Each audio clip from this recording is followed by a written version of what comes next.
Días. ¿Cómo están? Espero que le estén pasando de lo mejor. Sean bienvenidos a Primera Vista, la entrevista con Francisco Gómez en radio larr.com. También nos retransmite viernesderock.com. Esa página es hermana, esa es nuestra, es de la que tenemos ahí siempre para compartir con todos ustedes. Reitero que inmenso es el gusto de estar con todos ustedes en este espacio originado desde la cabina central de la RR. Estamos en redes sociales como la RR, así nos puede buscar y por supuesto también nos pueden encontrar en TikTok, ahí como Francisco Gómez. Fran Durán está en los controles, soy Francisco Gómez. Qué bueno, en este miércoles, ¿miércoles cuánto tenemos?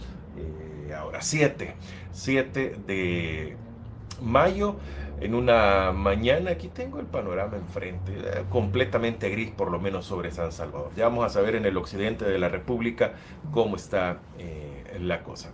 Tengo el gusto de que tenemos un muy buen amigo hoy para la plática, para la conversación, el conocimiento sobre todo que vamos a tener ahora de lo que está sucediendo, del acontecer nacional, de la realidad nacional. El abogado, docente también, el licenciado Ricardo Martínez. ¿Cómo está, licenciado Martínez? Muy buenos días, bienvenido a la RR. Francisco, buenos días. Un saludo a todas las personas que nos ven y nos escuchan por este medio. Bueno, fabuloso. Gracias, licenciado, por aceptar la invitación y que esté compartiendo con todos nosotros. Bueno, licenciado Martínez, tengo varios tópicos que tocar. Le pediremos su posición técnica, su posición desde la ley, las cosas que están pasando en el país. Quisiera comenzar con el transporte público. Bueno, el domingo, por medio de un tuit después de una conferencia de prensa del Ministerio de Obras Públicas, se anunciaba que se tendría transporte gratis del 5 al 11. Amén a las decisión por qué o el motivo por el que se toma esto, se anuncia. Los transportistas mencionaron de que ellos tenían entendido que era de San Salvador una parte hacia el occidente de la República. No tenían claro que era a nivel nacional y que no se había llegado a ningún término. Después del caos que se provocó en el país por el transporte, porque no salieron todas las unidades, porque se aglomeró las personas. ¿A qué quiero llegar con esto? Se hacen capturas, la mayoría en las localidades del Viceministerio de Transporte Público y Terrestre.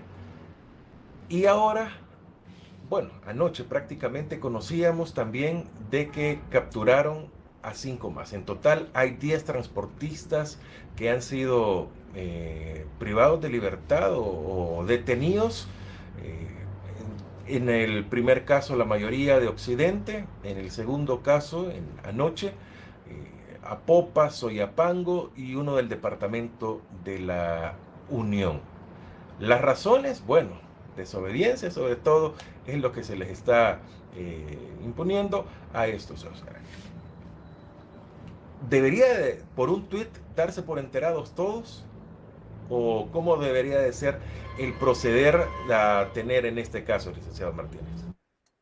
Eh, mm, Definitivamente el marco normativo, que es el que al final todos los ciudadanos debemos obedecer, debe estar como característica principal previamente establecido. Es decir, eh, no puede el ciudadano salvadoreño someterse a una sanción o a un procedimiento que acarrea una sanción, sino es que previamente, con antelación, haya un marco normativo que prohíba ciertas conductas. La formación de estas sanciones está previamente también establecido en la Constitución y que se denomina proceso de formación de ley.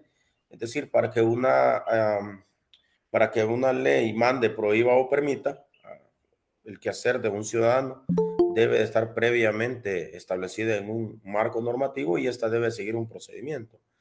En ese sentido, un tweet o un post en una red social, en este caso X o publicado en Facebook, eh, obviamente no reúne esos requisitos y por lo tanto cualquier acción tomada por la autoridad a juicio mío, muy particular, no es constitutiva de delito y por lo tanto las capturas carecen de bastante sustento legal. Licenciado Martínez, quisiera, bueno, se suma otro transportista, Nelson Saúl Villalta Platero, transportista que incumplió las medidas establecidas para esta semana. Serán remitidos por los delitos de, a los últimos que, bueno, los de anoche y ahora, incumplimiento de deberes, denegación de auxilio, extorsión y peculado. ¿Qué significan estos delitos? Incumplimiento de deberes, denegación de auxilio, extorsión y peculado. El miércoles lo hablamos a grosso modo, Sí. hoy podríamos entrar un poco más en detalle, licenciado. Bueno, la verdad es de que, bueno, ahí yo invitaría a los estudiantes de Derecho, ¿verdad? Que hoy tienen una oportunidad de estar en una clase casi virtual y constante de cómo se califican los delitos allá cuando los estudiantes están viendo Derecho Penal, generalmente Derecho Penal 2, cuando ya están entrando a cómo adecuar las conductas, cuando nosotros nos referimos en Escuela de Derecho a la tipicidad del delito, ¿verdad? La adecuación de los hechos y encajarla en el derecho. Esta es una buena oportunidad. Y te voy a decir por qué, Francisco. Primero, deberíamos de tomar cada una de las conductas que supuestamente, digamos, tomando en cuenta que quien primero da esta noticia es la Policía Nacional Civil, entenderíamos que entiendas el proceso penal como una especie de filtros. Primero pasa un filtro, luego otro filtro y así sucesivamente hasta que llega al conocimiento, en el entendido del conocimiento de una persona que conoce más el derecho que todos los demás de ese proceso, que es el juez, ¿verdad? Ahora bien, siendo un poco, digamos, no sé, blando, digamos, con el análisis, si se quiere, tomemos en cuenta que quien primero da las calificaciones jurídicas al delito son los policías y entonces debemos de entender que por ahí comienzan los errores, ¿verdad? Porque eh, ya te expliqué que en este caso, en el caso del incumplimiento de deberes, la persona a quien se le imputa este delito debe estar dentro de la administración pública y los señores transportistas no están dentro de la administración pública. O sea, eso para empezar, ¿verdad? Ojo, por eso dije, ojo los estudiantes de derecho, que esto es una clase gratis para los estudiantes que van a las universidades privadas, ¿verdad? Esto es una clase gratis, es una interacción gratis que van a tener. O sea, no lo digo por mí, lo digo por todo lo que está ocurriendo en las redes sociales. Eh, entonces, bajo esa circunstancia, el primero de los requisitos para el delito de incumplimiento de deberes no existe porque ellos no son empleados, funcionarios encargados de un servicio público, porque en este caso son empresas privadas. En el Quisiera caso entender de... algo. Disculpe, licenciado, pero Ajá. la concesión, la ruta, como nosotros le llamamos o se le conoce públicamente así, esa sí es del Estado, pero la unidad no. Sí, sí, sí, correcto, pero Francisco, el problema es que la concesión es del Estado, las concesiones se les da a los privados, pero la falta de la prestación del servicio ordenada por un tuit no puede degenerar en un incumplimiento de deber porque en el momento de tomar la concesión, ojo, en el momento de tomar la concesión, el empresario debe tener un marco normativo establecido. Es decir, por ejemplo, entiendo yo, debería de decir o debe de decir que si no presta el servicio y está, por ejemplo, la primera sanción a la que él se hace, se hace acreedor es a que no le paguen el subsidio. Segundo, podrían retirarle la concesión. ¿Ah? O sea, son sanciones de carácter administrativo que ya están previamente establecidas, pero cuando de manera, digamos, bastante rápida, veniendo de una noche hacia el siguiente día, hay una comunicación por una red social que dice de que pues el transporte va a ser gratuito a mi juicio y eso es una cuestión del empresario, pero lo hemos escuchado también en redes, le causa una gran incertidumbre. ¿Quién le va a pagar a los transportistas? ¿Cómo se va a pagar? Dice, claro, tomando en cuenta, Francisco, que eso se resolvió el siguiente día, exactamente el día en que esto se generó el caos, salió la administración a decir que ya le habían adelantado a los transportistas incluso hablan de una cantidad de 12 millones de dólares, ¿verdad? Como pagarla por adelantado la prestación del servicio de los días. Ok, entonces significa que había, o sea, eso te da a vos a entender de que era lógica, entendible las incertidumbres que tenían los transportistas cuando no salieron y ellos dijeron que era por culpa que los motoristas no querían trabajar y una serie de situaciones. Pero entonces, esta circunstancia del anuncio no puede generar, no puede bajo ninguna circunstancia, y estamos hablando de derecho penal, no puede generar una obligación eh, al transportista y que ese incumplimiento degenere en el cometimiento de un delito.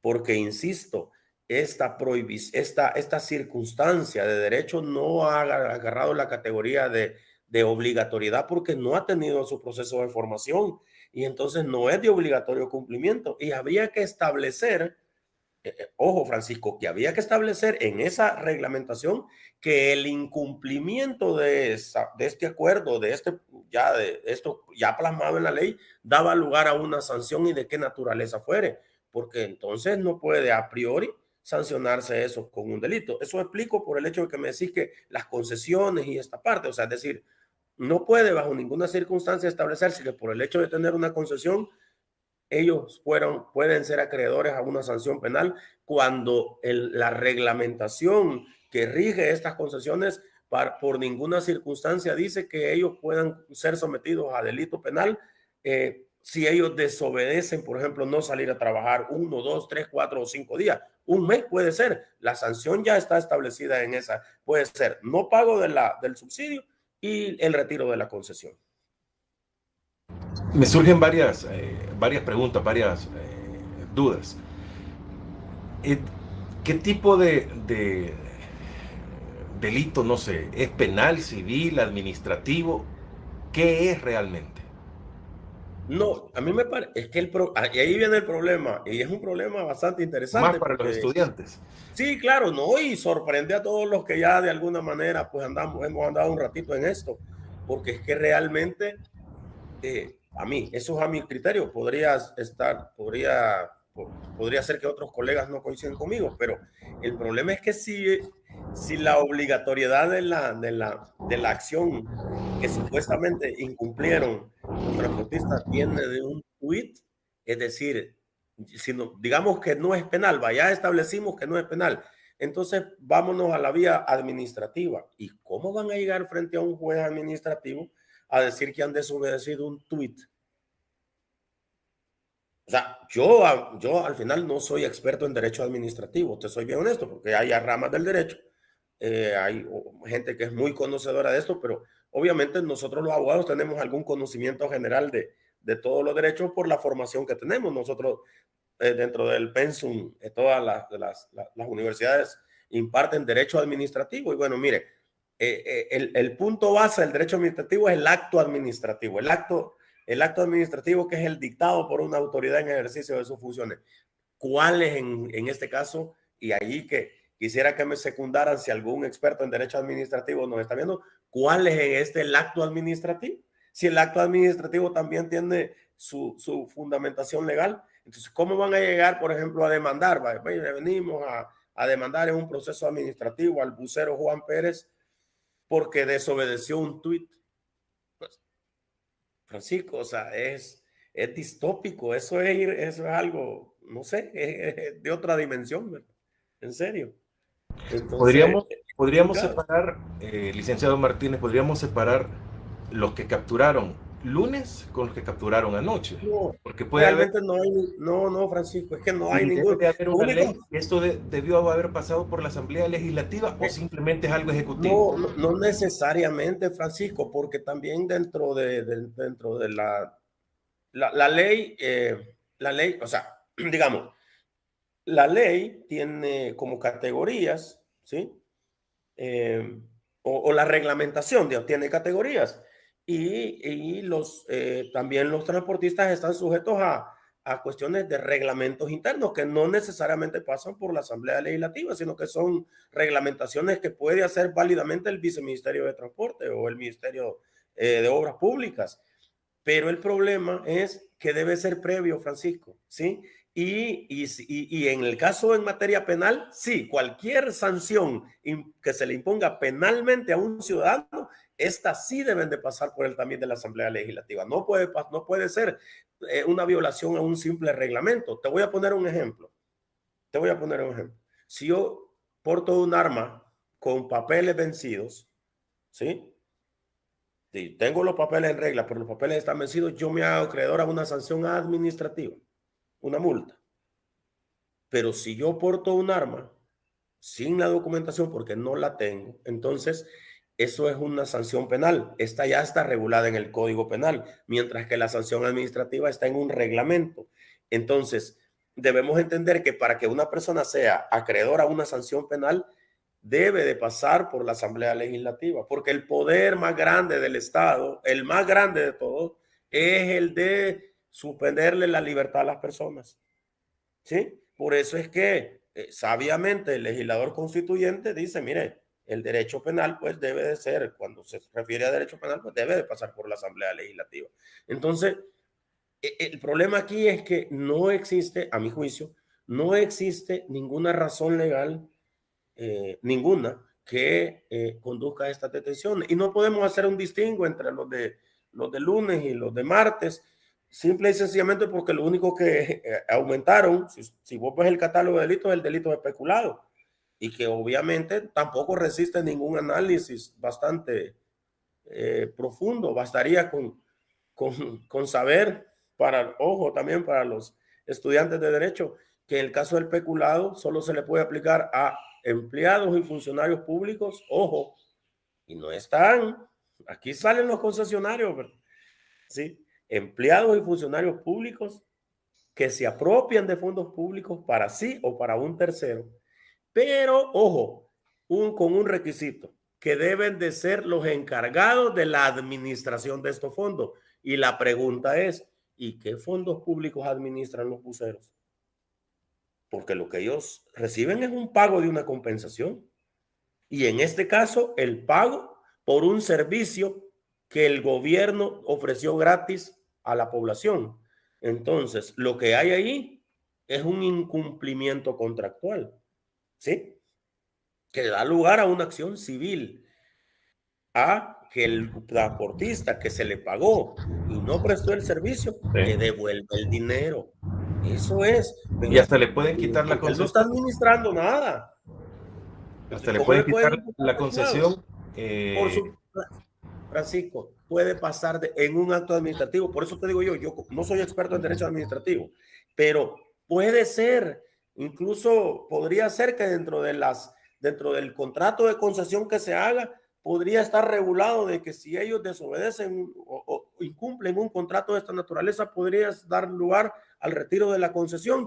Es probable y es un derecho del Estado, porque al final el servicio público de transporte lo debe de prestar el Estado. Como en este caso no hay una capacidad instalada, por lo menos por el momento, ¿verdad?, de que el Estado se encargue, como sí se hace en otros países, como algunos países europeos, ¿verdad?, como generalmente en Estados Unidos el transporte lo proporcionan, entiendo yo, la municipalidad, las alcaldías, ¿verdad?, son los que los proporcionan. Es decir, aquí no podemos. Entonces, ¿qué se hace? Como no se puede, se le concesiona a un particular para que lo haga, ¿sí? En este caso, los transportistas no están administrando. En ese sentido, primero, no son funcionarios públicos. Segundo, no son empleados públicos. Y tercero, no administran ningún dinero del Estado. Entonces, digo yo, ¿cómo puede ser posible que se vayan a llevar a los tribunales? Y es un gran reto, ¿verdad?, para el órgano judicial. Hoy sí. Hoy sí, realmente va a ser un gran reto para el órgano judicial, porque si ya de por sí estos no cumplen con los requisitos del tipo, imagínate ya cuando se formulen los requerimientos, ¿verdad? Esto va a ser un gran problema. Ricardo Martínez, abogado, está con nosotros. Técnicamente estamos viendo jurídicamente la realidad nacional, la coyuntura salvadoreña que está pasando. No me voy a detener únicamente con el transporte. No me voy a meter tampoco a preguntarle si era buena decisión, no, que tienen que ver los de Oriente. Esas son temas para con otras personas, aunque él también tenga su criterio, pero hoy nuestra razón es saber la legalidad, hasta dónde la podemos tener. Con esto quisiera cerrar. El simple hecho de haber puesto un tweet, que ya después vengan pláticas, después diga de que se le pagó hasta por adelantado los 7 días, esto, lo otro, en fin, eso está perfecto. Pero esto se lo pueden aplicar a otros que estén ocupando un permiso, otro tipo de concesión, puede aplicárseles de la misma forma. Este puede ser un ejemplo. Bueno, eso ya me parece ser que pasa por el tamiz de cuál es la intención digamos, de la administración de hacer este tipo de detenciones. Ahora, si ves las barbas de tu vecino cortar, pon las tuyas a remojar. Bueno, se cierra con una parábola, con una reflexión, con un ejemplo de vida, sobre todo, de que debemos de vernos en él. Licenciado Martínez, quisiera detenerme también un poco en El Faro. El Faro publicó la semana pasada una entrevista dividida en 3 partes donde hablan de un pacto que se hace, una negociación que se hace gobierno pandilla desde el 2014, cuando el presidente era candidato a alcalde, luego como alcalde lo hizo ya para candidato presidencial, y no sabemos qué más cosas vinieron. Habla únicamente representantes, entiendo, de una sola pandilla de las que existen en el país. Sus razones, por qué, está bien. Pero, ¿quién debería de salir al paso de estas declaraciones? ¿El presidente, el ministro, la policía? ¿Quién debería de salir al paso de estas declaraciones, licenciado Martínez? De, de acuerdo a lo que establece el marco normativo nuestro, quien debe de salir al paso de estas cuestiones es el señor fiscal general de la República, porque de acuerdo a la Constitución, el monopolio de la investigación le corresponde al señor fiscal. Pero el En el, fiscal es un funcionario partidista, o como dicen, es alguien independiente, que no tiene nada que ver con todos. no, no, ¿Cómo, no, cómo es de la hecho, función de él? no, de hecho, como el fiscal es un cargo de elección de segundo grado, ¿verdad? Sí. Y de acuerdo a la teoría republicana, los diputados representan al pueblo, ¿sí? Entonces, por extensión, quien eligió a ese fiscal general es el pueblo, ¿sí? Porque como no podemos los 6 millones de habitantes decir, miren, yo quiero a este, al otro, entonces por eso elegimos diputados, que son los que se encargan de una elección de segundo grado de un funcionario como es el fiscal general. Pero la Constitución dota de independencia eh, eh, absoluta, porque es una cuestión de autonomía, a la Fiscalía General de la República, porque la explicación del por qué debe ser autónoma, al igual que, por ejemplo, la Corte de Cuentas, eh, eh, la Procuraduría de Derechos Humanos, ¿por qué deben de ser autónomas o independientes? Porque en cualquier momento, y como ya ha pasado en cuestiones ya que hemos vivido, probablemente al fiscal en algún momento le toque investigar a personas que están dentro de cualquier órgano del Estado, llámese órgano legislativo, judicial o el mismo órgano ejecutivo. Por eso es que los fiscales, de acuerdo a la normativa, son independientes. Entonces, le corresponde al señor fiscal, por principio constitucional, salir no a desmentir, por supuesto, sino a pronunciarse sobre un tema que a mi juicio constituye noticia de un crimen, que conste que yo no estoy diciendo que eso sea cierto. Eso es lo que le corresponde al fiscal, determinar si es cierto. Francisco, imagínate que todo lo que hayan dicho en esa entrevista no sea cierto. O sea, es un gran problema para, no solo para la persona que lo dijo, sino para la persona digamos que lo transmitió porque al final el ejercicio periodístico media vez se perdió una fuente confiable, digamos, no tiene alguna responsabilidad, pero aquí en El Salvador ya vieron reformas respecto de cuando manifiestamente un periodista recoge en sus salas de redacción y lo publica, cosas que no son ciertas, es decir, hay una gran responsabilidad. Entonces, todo esto es responsabilidad del señor fiscal general de la República, salir a decir, bueno, miren, realmente aquí hay que investigar, no solo investigar si eso, lo que dicen es cierto, porque mientras no se investigue, queda en un área gris si es cierto o no, y me parece ser que por una cuestión de, de que, y vuelvo a la elección del fiscal, que es de manera representativa, el pueblo necesita que se esclarezca si esas cosas son ciertas o no. Licenciado Martínez, una investigación periodística, ¿hay antecedentes de que de una investigación periodística sale una investigación, en este caso la Fiscalía General de la República, y puede armar no armar, sino que puede ser un caso que realmente lo investiguen y que sea cierto? O sea, ¿una investigación periodística puede dar pie a que de oficio actúe la Fiscalía? Claro, claro. Hay varias, pero yo me recuerdo particularmente de una que fue bien sonada aquí, porque incluso al final, incluso yo intervine como parte procesal en ese caso, el caso de la Fast Food, cuando se investigó al señor Juan Torres y a varias personas que forman parte del comité ejecutivo de la federación y del comité de selecciones. Recuerdo yo que, ¿te acordás, Francisco, que había un famoso CESEN, que era el comité de selecciones, que eran outsiders, ¿verdad? Que no eran miembros de la federación, sino que eran gente que, porque eran notables del fútbol, participaban en la administración del dinero de la selección y de toda la logística de la selección.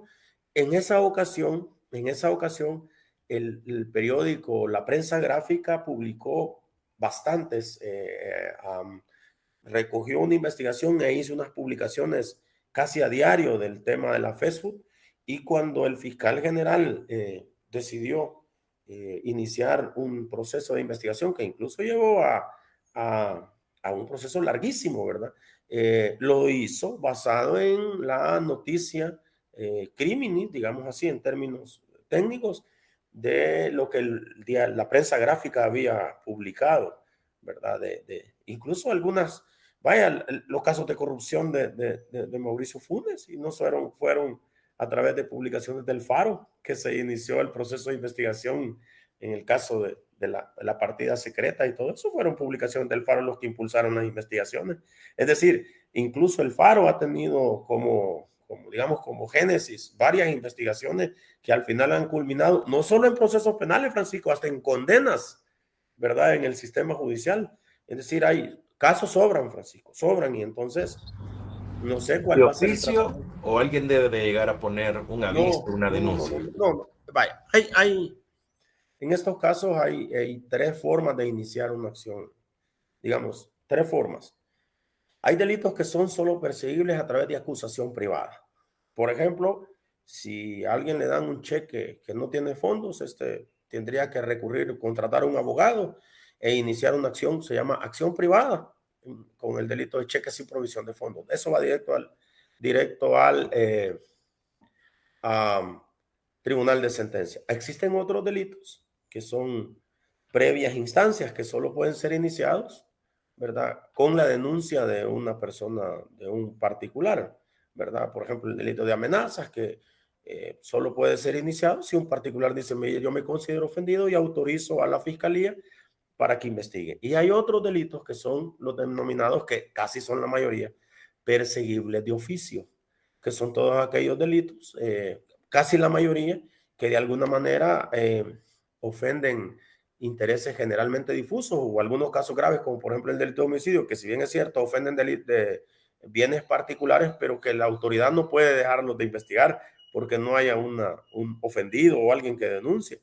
Pero en este caso, me parece ser que es una acción que es porque la titularidad del bien jurídico protegido es una colectividad, son intereses difusos, y por lo tanto la investigación debe de iniciarse de oficio, sin necesidad de que alguien llegue y se considere ofendido. Entonces, la fiscalía debería de investigar por sí o por no. No, es que mira, Francisco, es que una investigación, bueno, te voy a poner un ejemplo. Fíjate que diferentes organizaciones sociales empezaron una campaña para denunciar que dentro de las cárceles se estaba llevando a cabo torturas y que algunas habían devenido en muertes de algunas personas. En este caso, esta fiscalía presentó requerimientos de sobreseimiento definitivo ante los diferentes juzgados porque dijo que había investigado, ¿sí? Que había determinado que dentro de las cárceles no había existido ningún homicidio. Entonces, esos casos de esos homicidios que ya fueron judicializados, eso ya agarraron, digamos, homicidios investigados. No estoy diciendo que hayan sido homicidios, sino que homicidios investigados, que al final el fiscal determinó que no había ninguna responsabilidad y presentó los requerimientos. O sea, por decir, la investigación es sí o no, si es que no se va, no vamos a decir aquí, porque sería una ligereza, sobre todo de mi parte, por el tema del conocimiento legal, decir, no, es que la fiscalía debe investigar y las personas investigadas son responsables. No, no, no, no, no. Deben investigar para efectos si esas cosas son ciertas o no. Eso es la labor del fiscal. Ahora, licenciado Martínez, surgen preguntas. Yo sé mis derechos como periodista, pero quisiera también tener la perspectiva desde la ley, que lo diga alguien que no es periodista. Hablan mucho de que debe el Faro decir a dónde están las personas que ellos investigaron, que ellos son responsables, que ellos saben, o sea, los culpables son ellos. ¿Están ellos en la obligación de decir a dónde hicieron la entrevista y a dónde están los entrevistados? No, no. Fíjate que hay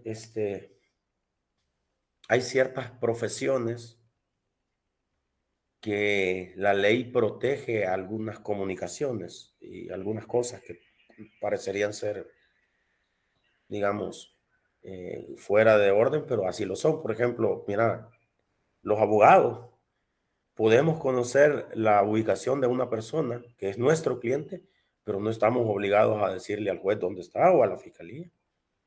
De hecho, si lo decimos, podríamos estar en un conflicto con nuestro cliente y podrían incluso acusarse de un delito, ¿verdad? Que se llama patrocinio infiel. Es decir, nosotros estamos protegidos, las comunicaciones, por ejemplo, entre los clientes y los abogados están protegidas, incluso protegidas hasta por la ley de intervención a las telecomunicaciones. Los ministros religiosos, por ejemplo, los ministros religiosos podrían en un acto de confesión decir, una persona decirle, mire, padre, yo he cometido este delito y me voy a ir huyendo y me voy a ir para X lugar.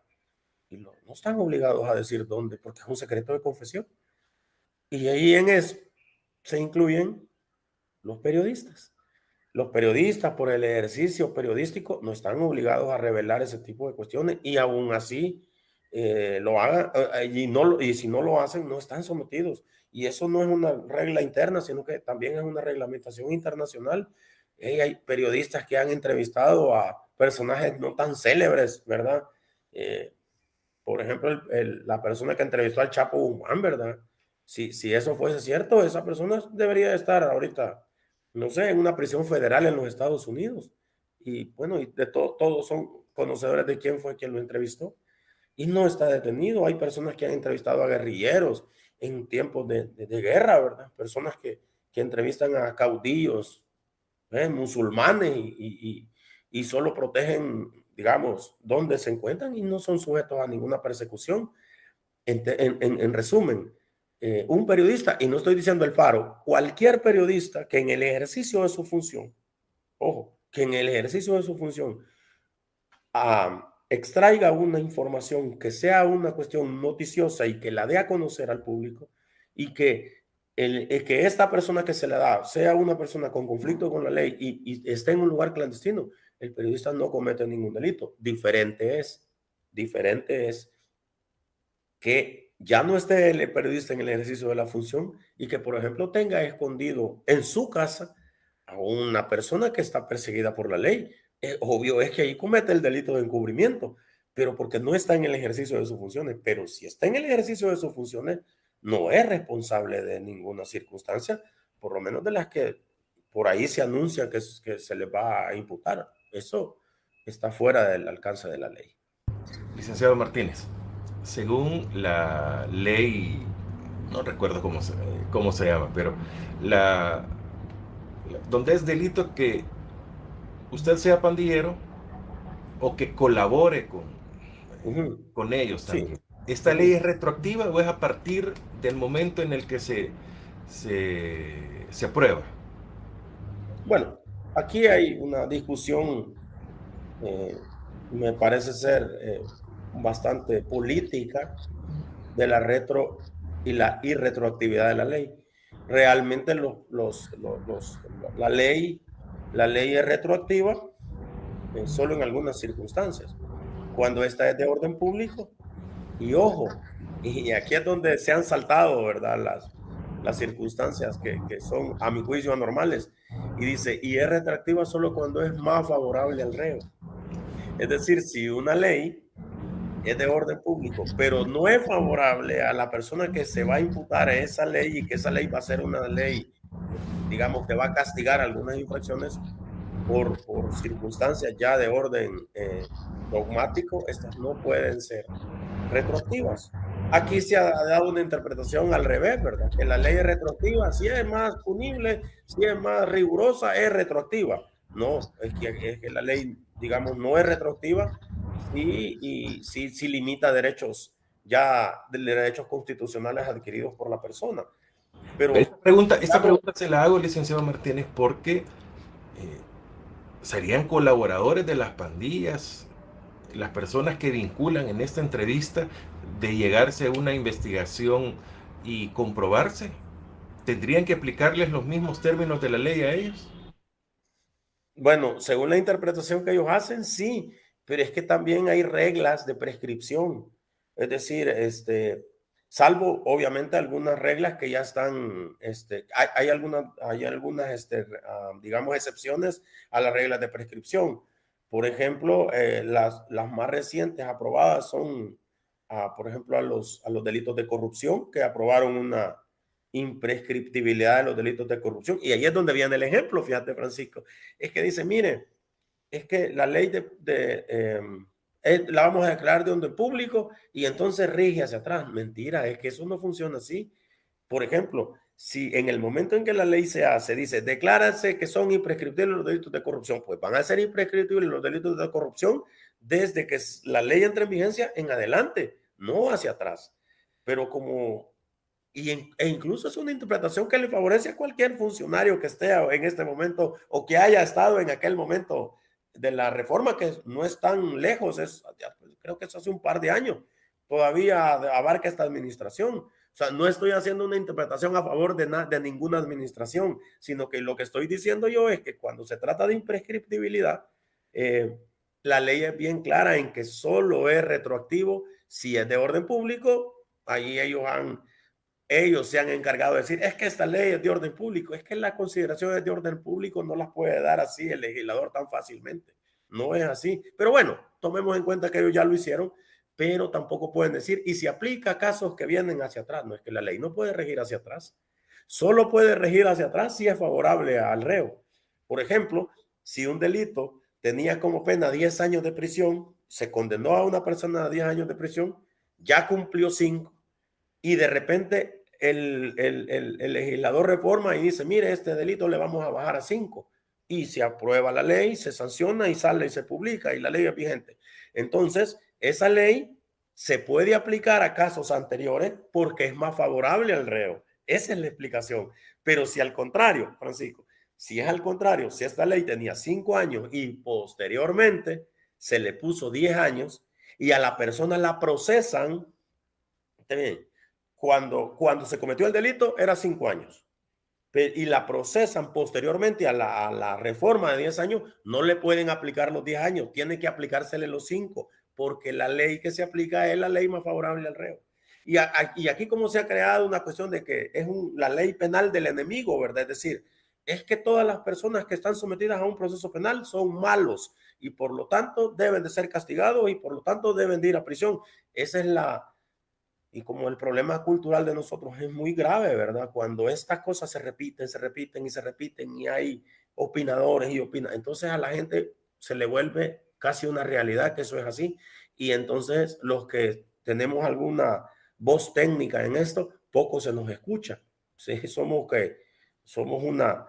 una arena en el desierto, ¿verdad? Entonces, lamentablemente no hay muchos espacios de opinión donde, e incluso también hay que reconocerlo también, hay muchos colegas que saben de esto, pero que tampoco se atreven a decir, mire, son opiniones técnicas, Francisco, si aquí no estamos, si te fijas, yo no he hecho alusión a nadie en particular, es una opinión técnica. Es más, todos los que conocen el área de que yo estoy hablando podrían decirte lo mismo, tal vez con palabras diferentes, pero lo que yo te estoy diciendo es una cuestión técnica, ¿de acuerdo? Entonces, ese es el problema de interpretación, que se le da una interpretación política y no jurídica.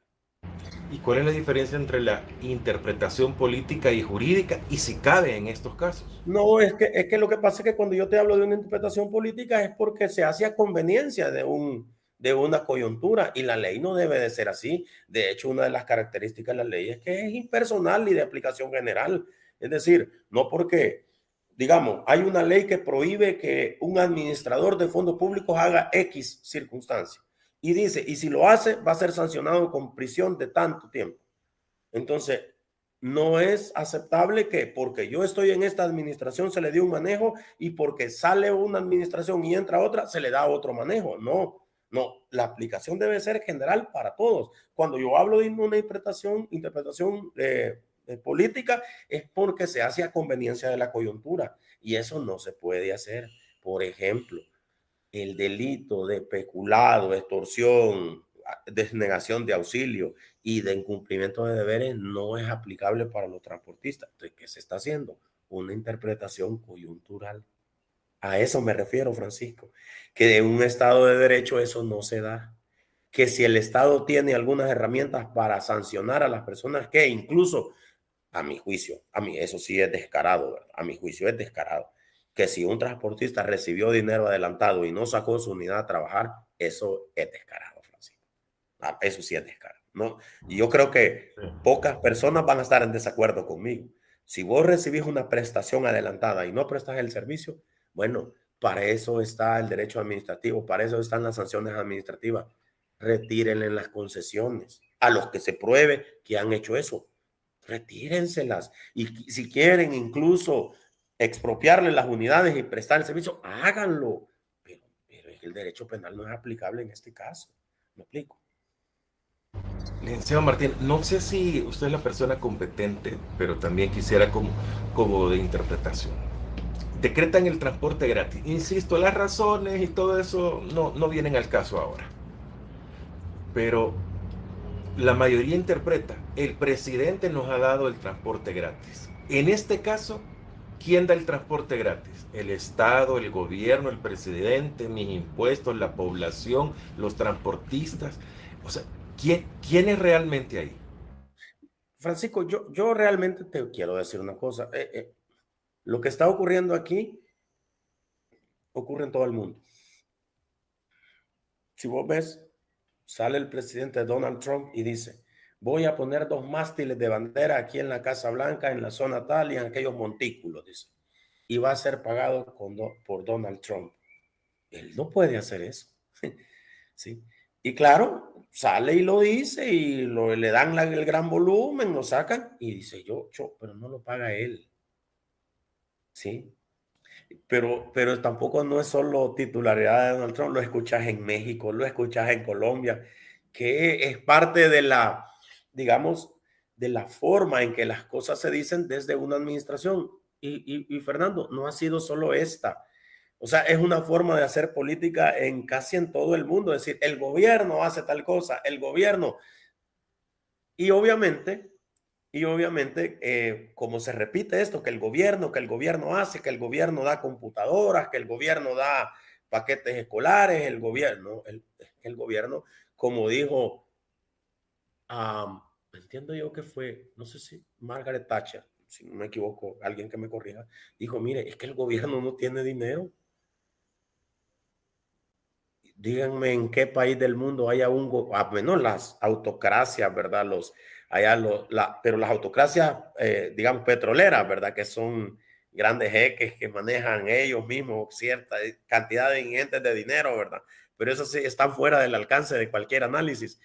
Pero díganme en un país que se maneja bajo el estilo del republicanismo o monarquías constitucionales, un país, quisiera que aquí saliera una persona, un país que me diga que el gobierno, o sea, las personas que forman ese aparato tienen dinero. Estoy hablando del gobierno. No hay ninguna. Entonces, cuando se dice, y ahí contesto tu pregunta, el gobierno da esto. El gobierno puede tener todas las muy buenas intenciones y probablemente esta del transporte ya ha sido una buena. ¿Cómo se manejó? Esa es ya una situación diferente. Pero es que el gobierno no tiene dinero, Francisco.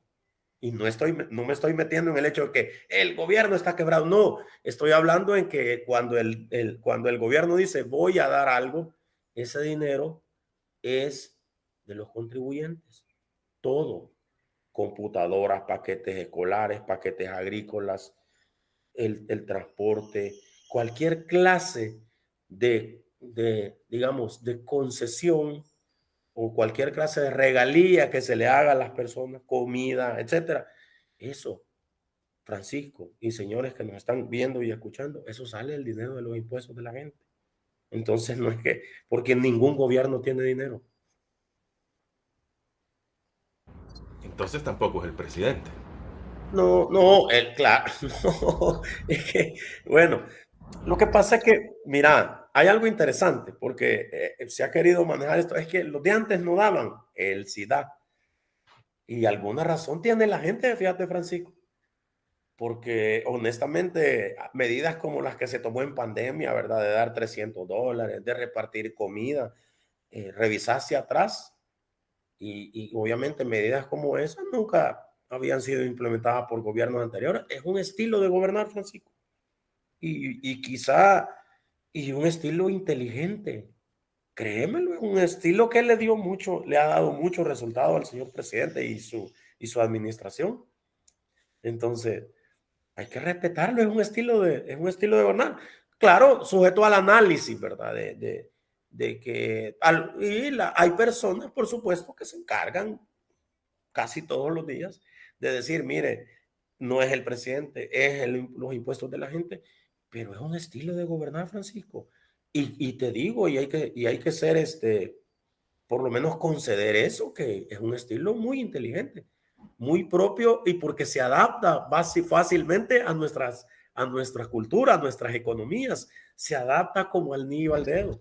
¿Por Claro. qué? Por las carencias de la gente, Francisco. Es decir, aquí, vos sabés, Francisco, y uno pasa por un parque en un pueblo como en mi pueblo, Huachapán, y si ves una línea larga en ese parque es porque algo está mal. Honestamente. Entonces, porque la gente es muy propia de eso, de que, si me regalan, incluso aunque no lo necesiten, voy a ir a hacer esa cosa. Es parte de la cultura. Bueno, voy a leer algunos comentarios, licenciado Martínez, que nos están llegando a través de las redes sociales. El sector transporte maltrató mucho tiempo al usuario. La palabra de Bukele es la ley, si hay delito contra la ley. No sé. Los abogados hablan como si viviésemos en un estado de derecho. Una persona es la ley dictatorialmente, vida y muerte, ¿entendió? Los jueces son genuflexos y obedientes a Bukele. Si no obedeces, les cae la ley del sultán. El Estado soy yo, decía el rey de Francia. Ya me recordé de eso. Sedhu, saludos amigos. Que no se nos olviden el furgón de Cocafé. Camello a la cárcel. Miki Gómez, el inconstitucional quiere meter presos a todos los empresarios para adueñarse del transporte. Esa es la voz del pueblo, ¿no? David, buen día, Francisco, su invitado, y a ustedes desde Costa Rica. Muchas gracias, David. El cara de camello se cree rey. Estamos los salvadoreños muy mal. Atilio, en medio de los problemas públicos recientes en este país, se escucha decir que el señor Bukele entregará $300 nuevamente a la población. Ahí que lo destaca el licenciado Martínez. Muchos piensan de que eso es el populismo a su máxima expresión, porque dicen que muy caro sale todo esto después. Ya vieron su recibo de la energía eléctrica, ¿verdad? De febrero, de marzo, de abril. Cristo nos ha amparado. No sé cómo hemos ido pasando todo eso. En medio de los problemas públicos recientes, Carlos Iván, buenos días, excelente tema e invitado. No se puede perder este espacio de oxígeno social. Ya dejé mi like, sí, todos tienen que dejar su like. Gracias a El Salvador Patria Querida también que nos está retransmitiendo. Albiana Galicia, lamentablemente la impunidad es una pregunta. Sedhu, y si le dan 30 años por cada inocente muerto en las cárceles al presidente. Guillermo, saludo Francisco y a su invitado. Muchas gracias por informarnos desde Mexicanos el saludo. Levanten la mano si ya se les olvidó el furgón de Cocafé. René Moreno, lo que pasa es que el usurpador Bukele sabe que la mayoría del pueblo es engañado fácilmente y todo esfuerzo es mantenerlo en esa condición porque está cerrando escuelas y salud. ¿Cómo que no se moja como que no se moja el invitado? Está muy cauteloso. Es que estamos pidiendo partes muy técnicas. Debería darle vergüenza al presidente de que los diásporos le están enviando para la medicina a los enfermos en el país. Relivia Corta, saludos. Ana T. Hola Ana. Los meten presos para quitarles el derecho a defenderse.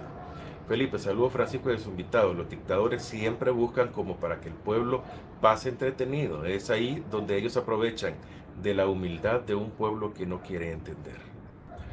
René, los cabezas del ejército y de la policía cada vez más obedientes. Les aumenta el presupuesto, pero a la educación se les baja constantemente. Entre otros comentarios que nos están llegando. Bueno, ¿cómo podemos concluir, licenciado Martínez? Definitivo, el tema de los chorros afecta.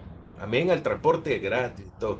Es un problema que sí se está teniendo. ¿A ustedes les está afectando, ya que ustedes del occidente de la República? Y de hecho, particularmente ayer tuve que auxiliarme de un colega de allá de La Libertad teníamos una audiencia de maltecas que van hacia la capital y consecuentemente hacia áreas paracentrales, que es la zona de la tiendona, la zona de distribución, ¿verdad? Al parecer sí hay una afectación bastante delicada que se va a traducir, por supuesto, en el encarecimiento. Entiendo yo, ¿verdad? Porque es una cuestión de lógica. Se encarece el transporte y se encarecen los productos. Eso sí me parece que es una afectación bastante directa a la gente que debería el gobierno tomar algunas. Claro, ya con los agromercados algo se está haciendo, ¿verdad? Y sobre todo hoy, con esta crisis, debería de focalizarse, a mi juicio, en ese tema de los agromercados para ver cómo se abastece, no sé, generar en la zona occidental alguna fuente de distribución directa de los productos que están viniendo de Guatemala para de alguna manera pues paliar un poco la crisis económica que podría dar resultado de esta falta digamos, de transporte o esta falta de fluidez en el transporte de mercancías. Bueno, perfecto. Licenciado Ricardo Martínez, abogado, muchas gracias por aceptar nuestra invitación, por explicar todos estos conceptos, estas preguntas, todo lo que está pasando y ver desde la ley cómo como usted me dijo en una entrevista anterior, el deber ser. Exactamente. Pero la Y que realidad consta, es Francisco, como aclaración, no es que yo no me moje. Lo que pasa es que yo aquí en esta entrevista no me has no son invitado criterios personales. no, no, no. Y es una cuestión legal, pues, ¿verdad? Si al final esto coincide con algunas opiniones, pues enhorabuena. Y si no, pues para eso es el debate. El derecho generalmente siempre es discutible, ¿verdad? Entonces, no es que yo no me moje. Yo lo único que, como te digo, expreso lo que muy bien dice, el deber ser, cómo están estructuradas legalmente las cosas. Y las personas, y tener un público bastante crítico y muy educado, es libre de interpretar su situación y sobre todo me parece ser que es importante que den sus opiniones porque de eso se nutre todo esto el debate. Gracias, licenciado Martín. ¿Y qué pasó con su equipo? No, ni hablar de eso. Vamos De a eso ver sí no se puede hablar. No, que fíjate que aquí por Guatemala, en el área de Jalpatagua, hay unos buenos chamanes de esos colombianos que curan de todo y reviven muertos y toda esa cuestión. Entonces vamos a ver si le encargamos a un chamán de esos que nos haga el favor de revivir al 11 municipal. Entonces, quizás si vos me invitas en posteriores ocasiones, yo te voy a decir si ya nos hicieron el milagrito. Perfecto. Muchísimas gracias, licenciado. Gracias y un saludo a toda la gente que nos vio y nos escuchó en este espacio. Bueno, muchas gracias a todos por habernos acompañado. El licenciado Ricardo Martínez, abogado desde el occidente de la República, nos ha acompañado en esta mañana de A Primera Vista, la entrevista con Francisco Gómez. Mañana vamos a estar con todos ustedes nuevamente. Creo que tengo una muy buena sorpresa para compartir con todos ustedes. Hoy por la noche voy a estar desde Agape TV, Canal 8, en producción de Mix de Medio, retransmitiendo Radio La RR. Nos acompañará Carlos Araujo en No sé, piénsalo. Vamos a hablar de su encuesta y también su opinión. Esta ya es como analista político de lo que está sucediendo en El Salvador. Para todos, muchas gracias. Continúen con la RR, siempre tu radio.